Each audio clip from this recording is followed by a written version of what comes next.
নাম নথিভুক্ত করতে গেলে আপনাকে বিডিও অফিসে যেতে হবে।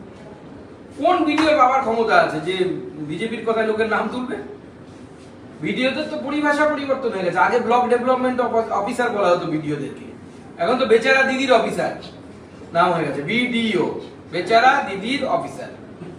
তার ক্ষমতা আছে যে আমরা গেলে অনেক ভিডিও উঠে দাঁড়ায় না, ভয়ে যে উঠে দাঁড়াতে গেলে। আমার জেলাতে হয়েছে, আমি সাংসদ, আমি গেছি, আমাকে থেকে ভিডিও উঠে দাঁড়ায়নি, আমি যখন মন্ত্রী হইনি।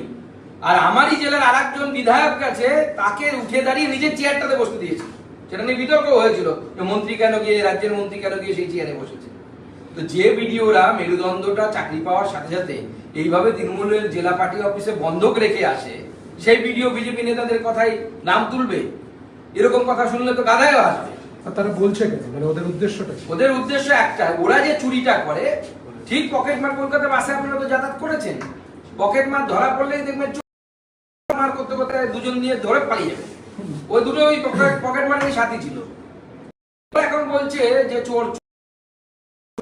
বলছি সুব্রত বক্সির মতো নেতা তিনি বলছেন যে অভিষেক আমাদের সবার নেতা, এবং সেই অভিষেক বন্দ্যোপাধ্যায় একদিকে ভুয়ো ভোটার নিয়ে মহারাষ্ট্রের উদাহরণ যেমন দিচ্ছেন, দিল্লির উদাহরণ দিচ্ছেন, এবং তার পাশাপাশি এই মুহূর্তে তিনি বলছেন যে কোনো ভুল হয়ে থাকলে মানুষের কাছে পৌঁছন, ক্ষমা চান, মানুষের ঘরে ঘরে পৌঁছন। দেখুন, প্রথম কথা হচ্ছে তৃণমূলের নেতারা বড় ফাপড়ে পড়েছে। কখনো পিসি ভাইপোর সমঝোতা হবে তখন বলবে অভিষেক আমার নেতা, যে পিসি ভাইপোর মধ্যে দূরত্ব শুরু হবে তখন আবার বলবে হচ্ছে যে মমতা বন্দ্যোপাধ্যায় আমাদের একমাত্র নেতা, অন্য কারো কিছু দাম নেই। এই যে তৃণমূল কংগ্রেসের পারিবারিক সোপ অপেরা, পিসি এবং ভাইপোর মধ্যে সেই লড়াই, কে কার কাছে কে কার দূরে, এই যে মিষ্টি লড়াই, এই মিষ্টি লড়াই আমরা আনন্দ নিচ্ছি। আর কি মাঝে মাঝে স্ট্যান্ড পাল্টাবে তৃণমূল কংগ্রেসের নেতারা, আমরা দেখবো আর হাসবো, হাততালি দেবো। আগামীকাল মুখ্যমন্ত্রী মমতা ব্যানার্জি ফুরফুরা শরীফ যাচ্ছেন, ইফতার করবেন সেখানে। এই যে ইফতারে অংশগ্রহণ, মুখ্যমন্ত্রী মমতা ফুরফুরা শরীফে গিয়ে ভোটের অঙ্ক মাথায় রেখে, পুরোটাই ভোটের অঙ্ক মাথায় রেখে, এবং আমার তো মনে হয় এটা ইসলাম ধর্মের অপমান। ইফতার তাদেরই করা উচিত যারা রোজা রাখে।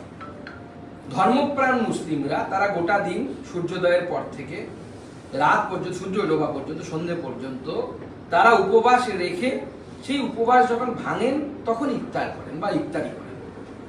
তো মমতা বন্দ্যোপাধ্যায় কি উপবাস রেখেছেন? কালকে একদিনের জন্য হয়তো রাখতেও পারেন, কিন্তু সে তাহলে কি ইসলাম সেটাকে বৈধতা দেয়? নাকি এই পুরো রমজান মাসেই যে উপাস করে থাকবে তার পক্ষে ইফতারি করা উচিত?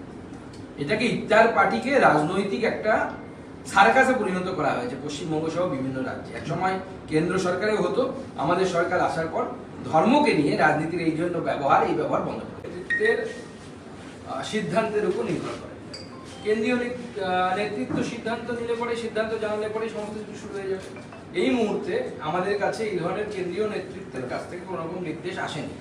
নির্দেশ যে কোনো সময় চলে আসতে পারে, এলে পরে সেই প্রক্রিয়া শুরু হবে। আজকে কি বৈঠকে কি হলো? সাংগঠনিক বৈঠক এর আগেও আপনারা জিজ্ঞেস করেছেন, আমার উত্তর একই থাকে, পরিবর্তন হয় না। যে সাংগঠনিক বৈঠকের বিষয় বলা যাবে না।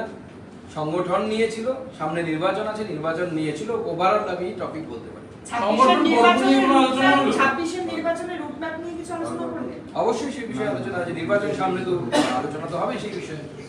অমিত শাহ তো আসছেন, তিনি কি কোনো বৈঠক করবেন না সভা করবেন, এখনো অবধি কি স্থির আছে? আমরা বিভিন্ন প্রপোজাল বানিয়ে কি ধরনের বৈঠক উনি করবেন তা আমরা পাঠালাম বা পাঠাবো বলা বলা, তার মধ্যে থেকে উনি সিলেক্ট করবেন। আমি যেটা আগেও বলেছিলাম আপনাদেরকে, যেটা ঠিক আছে যে উনি 29 তারিখ রাত্রিবেলা কলকাতায় নামবেন, 30 তারিখ আমাদেরকে সময় দেবেন। আপাতত এটা ঠিক আছে, কিন্তু আমি বারবার বলছি প্রবাবল একদিনেরই সফরসূচি, সাংগঠনিক পুরো, হ্যাঁ পুরো সাংগঠনিক। তার মধ্যে যা এখনো পর্যন্ত যা আমরা ঠিক করেছি সমস্ত প্রোগ্রাম আমরা হলের ভেতরে করব। সুকান্ত, নমিনেশনের কোনো ব্যাপার আছে? রাজ্য সভাপতি নতুন করে রাজ্য সভাপতি উপর থেকে নির্দেশ এলেই নমিনেশন আছে, মানে এখনো সেটা কি শুরু হয়নি? না, উপর থেকে কোনো নির্দেশ আসেনি, আমি তো বললাম। আপনারা কেন্দ্রকে কোনোভাবে জানিয়েছেন যে রাজ্য সভাপতি নির্বাচন? হ্যাঁ, আমাদের জানানো হয়ে গেছে যে 25টি জেলা নির্বাচিত হয়ে গেছে, অর্থাৎ 25টি জেলা সভাপতি ঘোষণা হয়ে গেছে। নিয়ম অনুসারে আমাদের যে সাংগঠনিক নিয়ম, আমাদের সংবিধান, সেই সংবিধান অনুসারে এটা 50%-এর বেশি, অর্থাৎ পশ্চিমবঙ্গ নির্বাচিত রাজ্য সভাপতি পেতে পারে।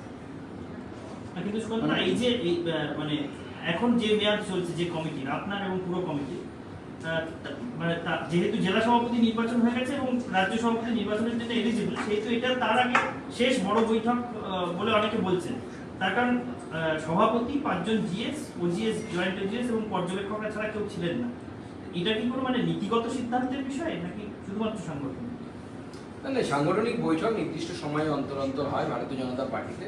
এবং আমি সকালবেলা যে কথা বলেছিলাম যে ভারতীয় জনতা পার্টির কাজ কন্টিনিউয়াস প্রসেস, চলতেই থাকে। ক্যাপ্টেন পরিবর্তন হয়, কখনো পরিবর্তন হয় না, কখনো ক্যাপ্টেন দুটো টার্ম করে, কিন্তু কাজ একই থাকে, কাজ কোনো পরিবর্তন হয় না। ক্যাপ্টেনের যদি অন্য দায়িত্ব থাকে তাহলে ক্যাপ্টেনের উপর চাপ থাকবে। কেন্দ্রীয় নেতৃত্ব সমস্ত কিছু ঠিক করবে। কেন্দ্রীয় নেতৃত্বের সেই অধিকার দেয়া আছে, আমাদের সর্বভারতীয় সভাপতির হাতে সেই অধিকার আছে। অতএব সেই অধিকারে আমার বা আপনার কারোই সেখানে সীমা লঙ্ঘন করে টপকে ওখানে লাভ মারার কোনো প্রয়োজন নেই। বলছি সুকান্তদা, বা ভোটার আই কার্ডের সঙ্গে আধার কার্ডের সংযুক্তিকরণের বিষয় নিয়ে বৈঠকে বসতে চলেছে স্বরাষ্ট্র মন্ত্রক, আইন মন্ত্রক এবং unique identification authority of India. আপনারা কিভাবে দেখছেন, ভুয়ো ভোটার আটকানো যাবে? না, অবশ্যই এটি একটি সদর্থক পদক্ষেপ। শুধু এইটুকুতেই ভুয়ো ভোটার আটকানো যাবে আমার মনে হয় না, কিন্তু কিছুটা হলে আটকানো যাবে। এর সাথে সাথে biometric identification of the voter, biometric পদ্ধতিতে ভোটারদের শনাক্তকরণ অত্যন্ত আবশ্যকীয়। তবেই একমাত্র 100% ফুল প্রুফ সিস্টেম আমরা করতে পারবো, মানে নির্বাচন কমিশন করতে পারবে। তৃণমূল কংগ্রেস এই ভুয়ো ভোটার নিয়ে হইচই করছে, বলছে যে বিজেপি অনেক বাংলাদেশিদের অনেক ভুয়ো ভোটার ঢোকাচ্ছে। আরে বিজেপি পশ্চিমবঙ্গে কিভাবে ভুয়ো ভোটার ঢোকাবে? ভোটার কার্ডে বা ভোটার লিস্টে নাম ওঠে কিভাবে? আমি আগেও বলেছি, আপনাকে ভোট বা ভোটার রোলে নাম তুলতে গেলে, ভোটার হিসেবে নিয়ে নাম নথিভুক্ত করতে গেলে আপনাকে বিডিও অফিসে যেতে হবে। কোন বিডিও পাওয়ার ক্ষমতা আছে যে বিজেপির কথায় লোকের নাম তুলবে? ভিডিওতে তো পরিভাষা পরিবর্তন হয়ে গেছে। আগে ব্লক ডেভেলপমেন্ট অফিসার বলা হতো ভিডিওদেরকে, এখন তো বেচারা দিদির অফিসার নাম হয়ে গেছে, বিডিও, বেচারা দিদির অফিসার। তার ক্ষমতা আছে যে আমরা গেলে অনেক ভিডিও উঠে দাঁড়ায় না, ভয়ে যে উঠে দাঁড়াতে গেলে। আমার জেলাতে হয়েছে, আমি সাংসদ, আমি গেছি, আমাকে দেখে ভিডিও উঠে দাঁড়ায়নি, আমি যখন মন্ত্রী হইনি। আর আমারই জেলার আর একজন বিধায়ক গেছে, তাকে উঠে দাঁড়িয়ে নিজের চেয়ারটাতে বসতে দিয়েছে। সেটা নিয়ে বিতর্ক হয়েছিল যে মন্ত্রী কেন গিয়ে, রাজ্যের মন্ত্রী কেন গিয়ে সেই চেয়ারে বসেছে। তো যে ভিডিওরা মেরুদণ্ডটা চাকরি পাওয়ার সাথে সাথে এইভাবে তৃণমূলের জেলা পার্টি অফিসে বন্ধক রেখে আসে, সেই ভিডিও বিজেপি নেতাদের কথাই নাম তুলবে? এরকম কথা শুনলে তো গাধায়ও আসবে। আর তারা বলছে কেন, মানে ওদের উদ্দেশ্যটা কি? ওদের উদ্দেশ্য একটা, ওরা যে চুরিটা করে, ঠিক পকেটমার, কলকাতা বাসে আপনারা তো যাতায়াত করেছেন, পকেটমার ধরা পড়লেই দেখবেন চোর চোর চোর, পকেটমার তো মার মার করতে করতে দুজন দিয়ে ধরে পালিয়ে যাবে। ওই দুটো ওই পকেটমারের সাথী ছিল।